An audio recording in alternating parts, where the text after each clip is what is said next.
ప్రభువు పేరిట మీ అందరికీ ఈ రాత్రి కాలపు శుభములను వందనములను తెలియజేయుచున్నాను. ప్రియులారా, ఈ రాత్రి పరిశుద్ధ లేఖన భాగమును మనము చదివినట్లయితే నిశ్చయముగా నీవు నీ చేతుల కష్టార్జితమును అనుభవించదవు. 128వ సంకీర్తన 2వ వచనం. ప్రియ సహోదరి సహోదరులారా, చదవబడిన లేఖన భాగమును ఈ రాత్రి మనము పరిశీలన చేసినట్లయితే ప్రభు ఈ రాత్రి మన చేతుల కష్టార్జితమును మనము నిశ్చయముగా అనుభవిస్తామని వాగ్దానము చేయుచున్నాడు. మీ సంపదాన వ్యర్థము అయిపోదు, మీ సంపదాన మీకు మేలుకరముగా నేను చేస్తానని ప్రభు ఈ రాత్రి ఈ వాక్యము వినిచిన మీకు వాగ్దానము చేయుచున్నాడు. నిజమే ప్రియులారా, ఈ ఆశీర్వాదము చాలా ప్రాముఖ్యమైనది. ఎంతో సంపాదించేవారు కూడా ఉంటారు, ఎన్నో ఆస్తులు కూడబెట్టుకున్నవారు కూడా ఉంటారు. సంపదన చాలా ఉంటుంది, కానీ అది ఏమైపోతుందో, ఎలా వెళ్ళిపోతుందో అనేది కూడా తెలియకుండా కుటుంబంలో ఎప్పుడు లోటుతోటే, ఎప్పుడు అరకోర పరిస్థితులతోటే వారు సంపాదించింది వారి కొరకు కాకుండా వ్యర్థమైపోతూ ఉంటుంది. అటువంటి వారి కొరకు దేవుడి రాత్రి వాగ్దానము చేయుచున్నాడు. ఖచ్చితముగా నీ యొక్క చేతుల కష్టార్జితమును నువ్వు సంపాదించినది నువ్వు తప్పక అనుభవిస్తావని, నీ బిడ్డలు అనుభవిస్తారని, అది ఎంత మాత్రము కూడా వ్యర్థము కాదు అని. అవును ప్రియులారా, అయితే దేవుడు ఈ రాత్రి ఈ వాగ్దానాన్ని ఎవరి కొరకు సిద్ధపరిచాడో, ఎవరితో చేస్తున్నారు అనంటే పరిశుద్ధ లేఖన భాగములో మనము చదివినట్లయితే ఈ ఆశీర్వాదాలన్నీ చెప్పిన తర్వాత ప్రభు అంటున్నాడు. 128వ సంకీర్తన 4వ వచనాన్ని గనక మనము చదివినట్లయితే, యెహోవాయందు భయభక్తులు గలవాడు ఈలాగు ఆశీర్వదింపబడును అని దేవుడు వాగ్దానము చేయుచున్నాడు. అవును ప్రియులారా, దేవుని యందు భయభక్తులు కలిగి ఉన్నవారు ఏ విధముగా ఆశీర్వదించబడతారు అనంటే, వారు సంపాదించింది కొంచెమే అయినా, వారి యొక్క రాబడి కొద్దిగా అయినా అది ఎంతో ఆశీర్వాదకరముగా వారికి ఉంటుంది. ఒక్క రూపాయి కూడా వ్యర్థమైపోకుండా వారు సంపాదించింది అంత కూడా వారికి ఉపయోగపడుతుంది. సంతోషముగా వారు ముందుకు సాగుతారు. ఏ లోటు లేకుండా దేవుని యందు భయభక్తులు కలవారు తప్పక ఈ విధముగా ఆశీర్వదించబడతారు. ప్రియ సహోదరి సహోదరులారా, దేవుని యందు భయభక్తులు కలిగి లేనివారు, లేదా దేవునిని కలిగి తెలియలేని వారు ఎన్ని కోట్ల ఆస్తి ఉన్నా, ఎంత సంపాదిస్తూ ఉన్నా కూడా ప్రియ సహోదరి సహోదరుడా, అది వారికి ఉపయోగపడకుండానే వ్యర్థమైపోతూ ఉండటము మనము చూస్తాం. ఒకసారి ఒక విలేకరి ప్రపంచంలో చాలా ధనవంతుడైన ఒక వ్యక్తి దగ్గరికి వెళ్ళి, అయ్యా, మీకు చాలా ధనము ఉంది, ఈ ప్రపంచంలో ఉన్న వారందరికీ ఒక బంగారు చెంచా ఇచ్చేటంత ఆస్తిని మీరు కలిగి ఉన్నారు, ఇంత ధనాన్ని మీరు కలిగి ఉన్నారు కదా, మీ యొక్క దినచర్య ఏంటి, మీరు రోజు ఏమి తింటారయ్యా అని ఆయనను అడిగినప్పుడు ఆయన చెప్పిన మాట ఏంటంటే, ఉదయము లేవగానే కొన్ని నూకలతో జావ తాగుతాను, మరలా మధ్యాహ్నము కూడా ఈ విధముగానే నేను జావ తాగుతాను, రాత్రికి కూడా ఇదే విధముగా నేను కొన్ని నూకలతో జావ తాగుతాను, ఇదే నేను రోజు తీసుకునే ఆహారమని చెప్పినప్పుడు ఆ విలేకరి ఎంతో ఆశ్చర్యపోయాడు. ఎందుకయ్యా ఇంత ఆస్తి కలిగిన మీరు ఎంతో విలువైన ఆహారాన్ని తీసుకుంటారని నేను అనుకున్నాను, ఎందుకు ఈ విధముగా చేస్తున్నారు అన్న విలేకరి అడిగినప్పుడు, అప్పుడు ఆ ధనవంతుడు, ఇంత ఆస్తి ఉంది నాకు నిజమే, కాని నువ్వన్నట్లుగా ఈ ప్రపంచంలో ఎంతమంది ఉన్నారో వారందరికీ ఒక బంగారు చెంచా బహుకరించగలిగినంత ధనాన్ని నేను సంపాదించాను, ఎంతో కష్టపడ్డాను, నా యవ్వన కాలమంతా ఎంతో కష్టపడ్డాను, ఇంత ధనము సంపాదించడానికి నా జీవితకాలమంతా కూడా ఇదే విధముగా కష్టపడుతూ చెమటోడుస్తూ సంపాదించాను. కాని ఇప్పుడు నేను సంపాదించి పెట్టుకున్న దానిని అనుభవించడానికి నాకు ఆరోగ్యము లేదు. కాబట్టి నూకల జావ తప్ప వేరే మంచి ఆహార పదార్థాలు ఏవైనా నేను తిన్నట్లయితే నేనిక బ్రతకను, చనిపోతాను. ఎందుకంటే వేరే ఆహారము ఏది కూడా నా శరీరానికి పడదు. అందుకని నేనెంత సంపాదించినా ఇప్పుడు నేను తినేది ఇదే ఆహారమని ఆ ధనవంతుడైనటువంటి వ్యక్తి ఎంతో విచారవదనముతో ఆ విలేకరికి చెప్పినట్లుగా మనము గమనించగలము. ప్రియ సహోదరి సహోదరుడా, ఎంతో విచారకరము కదా! ఎంత కష్టపడి సంపాదించినది అంత కూడా వ్యర్థముగానే అయిపోయింది.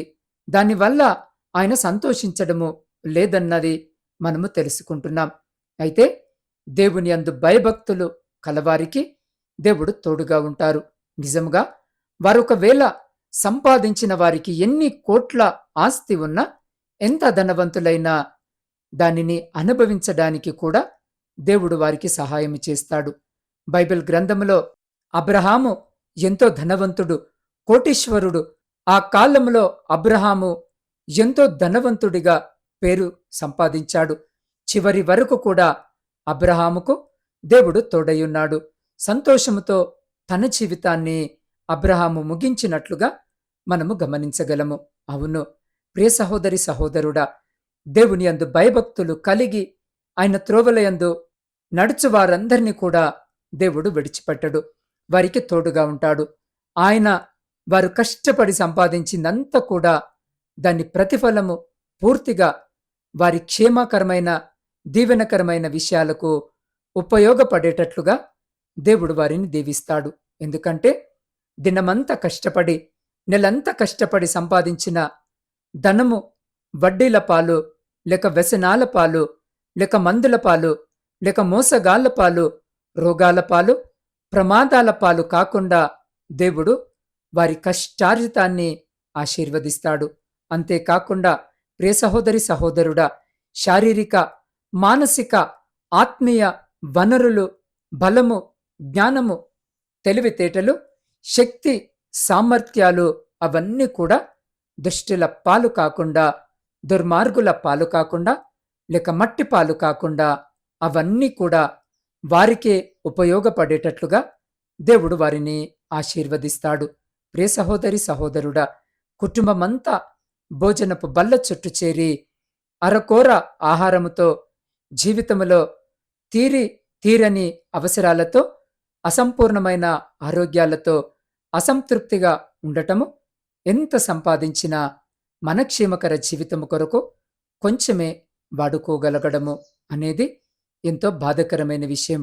అయితే ఈ రాత్రి ఈ దుస్థితిని మార్చుట కొరకే రక్షకుడైన ప్రభు ఈ వాగ్దానము చేస్తున్నాడు. ఈ రాత్రి ఈ వాగ్దానము ఈ దీనస్థితికి పూర్తిగా భిన్నమైంది. మన చేతిలో కష్టార్జితము మనమే అనుభవించగలగడం అనేది ఎంతో గొప్ప ఆశీర్వాదం. ప్రియ సహోదరి సహోదరుడా, ఈ వాగ్దానాన్ని మీ అందరి జీవితాల్లో దేవుడు జరిగించాలని, నెరవేర్చాలని ఈ రాత్రి ఆయన కోరుకుంటున్నాడు. అయితే ఈ వాగ్దానము మీ జీవితంలో నెరవేరాలి అంటే ఇదే అధ్యాయము 1వ వచనము మనము చూస్తే, యెహోవా యందు భయభక్తులు కలిగి ఆయన త్రోవలయందు నడుచు వారందరూ ధన్యులు. నిశ్చయముగా నీ చేతుల కష్టార్జితము నువ్వు అనుభవించదవని వాక్యము సెలవిచ్చిన ప్రకారము అవును ప్రియ సహోదరి సహోదరుడా, ఆయన యందు భయభక్తులు కలవారి జీవితంలో వారు సంపాదించింది వ్యర్థమై పోకుండా అది వారి కుటుంబానికి, వారి పిల్లలకు, వారి అవసరతలకు ఉపయోగపడేటట్లుగా దేవుడు దానిని అభిషేకిస్తాడు, దానిని ముద్రిస్తాడు. కాబట్టి ఈ రాత్రి ఈ వాక్యము వింటున్న ప్రియ సహోదరి సహోదరుడా, ఒకవేళ ఈ రాత్రి నీ జీవితంలో ఎంత సంపాదించినా వ్యర్థమైపోతుందా? నువ్వు సంపాదించింది ఏది కూడా నీ కుటుంబానికి ఉపయోగపడకుండా అప్పుల వారికి వడ్డీలు, లేక ఆస్పత్రులకు, లేక వేరే వాటికి వ్యర్థమైపోతుందా? అయితే ఈ రాత్రి ప్రభు నీతోనే మాట్లాడుతున్నాడు. ఆయన కొరకు నమ్మకముగా ఆయన మార్గములో నువ్వు నడిస్తే నీ చేతుల కష్టార్జితము ఇక పరుల పాలు కాదు, వ్యర్థమైపోదు. నీ కొరకు, నీ కుటుంబము కొరకు దేవుడు దాన్ని ఆశీర్వదిస్తాడు. నీకు కలిగింది కొంచెమైనా అది సమృద్ధిగా నువ్వు తినడానికి, నీ బిడ్డలు తినడానికి, మీరు సంతోషముగా సురక్షితముగా ఉండటానికి దేవుడు సహాయం చేస్తాడు. అందువల్ల ఈ రాత్రి నుండి, అయ్యా, నా సమస్తాన్ని నీ చేతిలో పెడుతున్నాను, ఇక నుండి నీ మార్గంలో నడుస్తానయ్యా, నా చేతుల్లో ఉంటే అది వ్యర్థమైపోతుంది తండ్రి, అందుకే నీ చేతుల్లో పెడుతున్నాను, మీరు నడిపించండయ్యా, మీ జ్ఞానం ఇవ్వండయ్యా, మీరు తోడుగా ఉండండయ్యా, నీ యందు నేను భయభక్తులు కలిగి జీవిస్తానయ్యా అని ఆయన చేతులకు అప్పగించుకొని ఆయన కొరకు నీవు నమ్మకముగా జీవిస్తూ వెళితే చాలు. ప్రియ సహోదరి సహోదరుడా, ఆయన సియోనులో నుండి నిన్ను ఆశీర్వదిస్తాడు. నీ లోగిట నీ భార్య ఫలించు ద్రాక్ష వల్లే ఉంటుంది. నీ భోజనపు బల్ల చుట్టూ నీ పిల్లలు ఒలివ మొక్కల వలె ఉంటారు. యెహోవా యందు భయభక్తులు కలవాడు ఇలాగా ఆశీర్వదించబడతాడని దేవుడి రాత్రి స్పష్టముగా మనతో మాట్లాడుతున్నాడు. కాబట్టి ఇంతవరకు ఒకవేళ నీ కష్టారితమంతా వ్యర్థమైపోయిందేమో, ఇది మొదలుకొని దేవుడు దాన్ని వ్యర్థము కాకుండా చేయబోతున్నాడు. అందుకే ఈ రాత్రి దేవుడు వాగ్దానమిచ్చాడు. ఆయన ఇచ్చిన వాగ్దానాన్ని గట్టిగా పట్టుకొనండి. నిశ్చయముగా నా కష్టాన్ని ఆశీర్వదిస్తానని వాగ్దానము చేశారు. ఇదిగో ఇది మొదలుకొని ఆశీర్వదించండి అయ్యా, నా కష్టము చేత నేను ఆశీర్వదించబడలేను, మీరు ఆశీర్వదిస్తే నేను ఆశీర్వదించబడతానయ్యా అని పూర్తిగా ప్రియ సహోదరి సహోదరుడా దేవుని చేతులకు అప్పగించుకొని ఈ సమయంలో ఈ వాక్యము వినిచిన మీరందరూ ఏ స్థితిలో ఉన్నా, ఏ స్థలములో ఉన్నా, అదే స్థితిలో అదే స్థలములో ఒక్క నిమిషము కళ్ళు మూసి మనమందరము కలిసి ప్రార్థన చేద్దామా?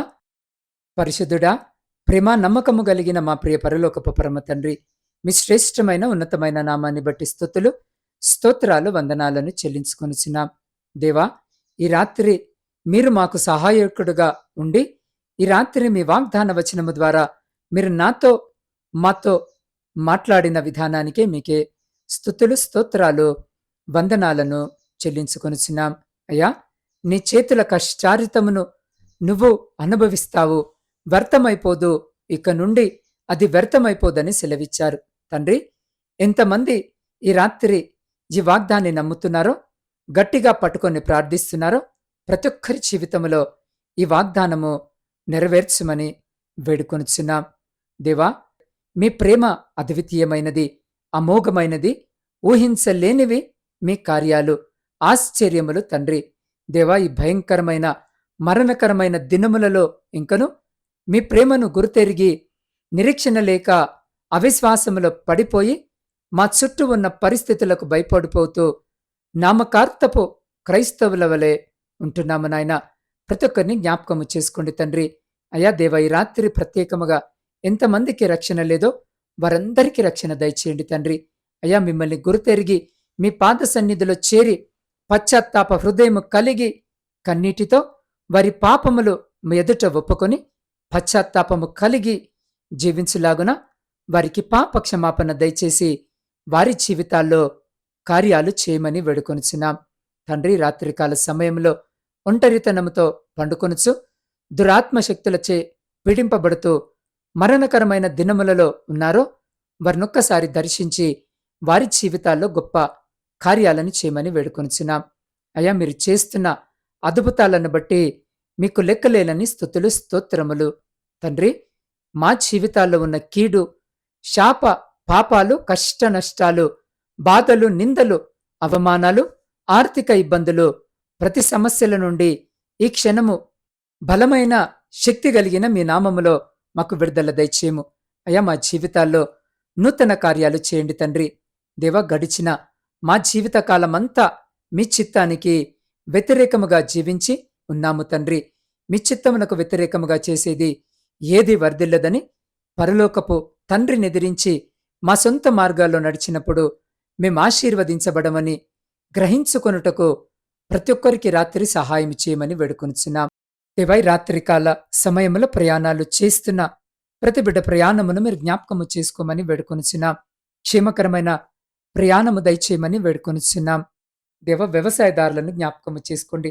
అయ్యా, బిడ్డలు వ్యవసాయ పనులు ప్రారంభించి వర్షాల కొరకు ఎదురు చూస్తుండగా సమృద్ధికరమైనటువంటి వర్షాలను కురిపించి బిడ్డలకు కావలసిన సహాయము దయచేయమని వేడుకొనుచున్నాం. దేవా, ఈ రాత్రి ప్రత్యేకంగా విద్యార్థుల కొరకు ప్రార్థిస్తున్నాం. అయా, బిడ్డలను జ్ఞాన వివేకాలతో పాటు మంచి ఆరోగ్యము చేత ఆశీర్వదించి కుడికి గాని ఎడుమకు గాని అయా బిడ్డలు తొలగిపోకుండా సరైన మార్గములో నడుచుటకు బిడ్డలు చేయి పట్టుకొని నడిపించమని వేడుకొనిస్తున్నాం. దేవ, కుటుంబ పోషణకై కుటుంబాలను వదిలి దూరదేశాలలో ఉద్యోగాలు చేసుకుంటున్న, వ్యాపారాలు చేసుకుంటున్న బిడ్డల కొరకు ప్రార్థిస్తున్నాం. వారి చేతుల కష్టార్జితాన్ని ఆశీర్వదించండి. వారి వ్యాపారాలను ఆశీర్వదించి అయా వారి కుటుంబాలన్నిటినీ మీ సమృద్ధికరమైన హస్తముల చాటున భద్రపరచమని వేడుకొనిచున్నాం. అయ్యా, ఈ రాత్రి ప్రత్యేకముగా నా తండ్రి, ఉద్యోగాలు లేని ప్రతి బిడ్డను జ్ఞాపకము చేసుకుని ప్రతి బిడ్డకు ఉద్యోగము దయచేసి వారందరూ వారి జీవితాలలో స్థిరపడులాగున ఆశీర్వదించుమని వేడుకొనిచున్నాం. దేవా, సైన్యములో ఉండి దేశాన్ని కాపాడుతున్న ప్రతి సైనికుని చుట్టూ మీ కంచె వేసి ప్రతి శత్రు, ప్రతి అపాయం నుంచి మీరు బిడ్డల్ని కాపాడి వారిని, వారి కుటుంబాలను మీ బలమైన రెక్కల చాటున భద్రపరచమని వేడుకొనిచున్నాం. అయ్యా, ప్రాముఖ్యముగా ఎంతో మంది బిడ్డలు రాత్రి ఈ వాక్యము వింటున్న వారు నాయన, అయా ఆర్థిక ఇబ్బందుల చేత నా తండ్రి కన్నీరు విడుస్తున్నారు నాయన. అలాంటి ప్రతి బిడ్డ కొరకు ప్రత్యేకముగా మీ పాద సన్నిధిలో ప్రార్థిస్తున్నాను. అటువంటి ప్రతి బిడ్డని రాత్రి మీ హస్తాలకు అప్పజెప్తున్నాను. బిడ్డలను జ్ఞాపకం చేసుకోండి తండ్రి. అయ్యా, వారి జీవితాల్లో ఉన్నటువంటి ఆర్థిక భారమును తొలగించి అయ్యా బిడ్డలకు శాంతి సమాధానమును కల్పించమని వేడుకొనిచున్నాం. ప్రాముఖ్యంగా నా తండ్రి, కుటుంబాలలో శాంతి సమాధానము లేకుండా నా తండ్రి భర్త భార్యని విడిచిపెట్టి, భార్య భర్తను విడిచిపెట్టి అయ్యా చెల్లా చెదరైనటువంటి అనేక కుటుంబాలని రాత్రి మీ పాద సన్నిధిలో జ్ఞాపకం చేసుకుంటున్నాను నాయన. బిడ్డల పట్ల కనికరాన్ని చూపండి. విడిపోయిన విచ్ఛిన్నమైన ప్రతి కుటుంబాన్ని తిరిగి మీ పరిశుద్ధ నామమున కట్టుమని వేడుకొనిచున్నాం. దేవా, మీ సేవకుల కొరకును, సేవకురాండ్రు వారి కుటుంబాలు, వారి పరిచర్య అంతటి కొరకు రాత్రి ప్రార్థిస్తున్నాం. బిడ్డలందరినీ ప్రత్యేకంగా జ్ఞాపకం చేసుకుని ఆశీర్వదించి ఏ ప్రాంతంలో మీ స్వార్థ పరిచర్య అందించబడటం ఆయా ప్రాంతాలకు బిడ్డలను నడిపించండి. వారి ద్వారా రక్షణ సువార్త అక్కడ అందించబడి అనేకులు మీ రక్షణ మార్గంలో నడుచుటకు కృపను చూపమని వేడుకొనిచున్నాం. దేవా, వివాహాల కొరకు సిద్ధపడుతున్న ప్రతి బిడ్డ కొరకు ప్రార్థిస్తున్నాం. వివాహాలు జరగక, సరి అయిన సంబంధాలు రాక తండ్రి ఎంతో మంది పిల్లలు, ఎంతో మంది తల్లిదండ్రులు అయ్యా వారి పిల్లల కొరకు ఆశ కలిగి మీ వైపు చూస్తున్నారు నాయన. వారి కన్నిటిని జ్ఞాపకము చేసుకోండి. కావలసిన సహాయము దయచేయమని వేడుకొనిచున్నాం.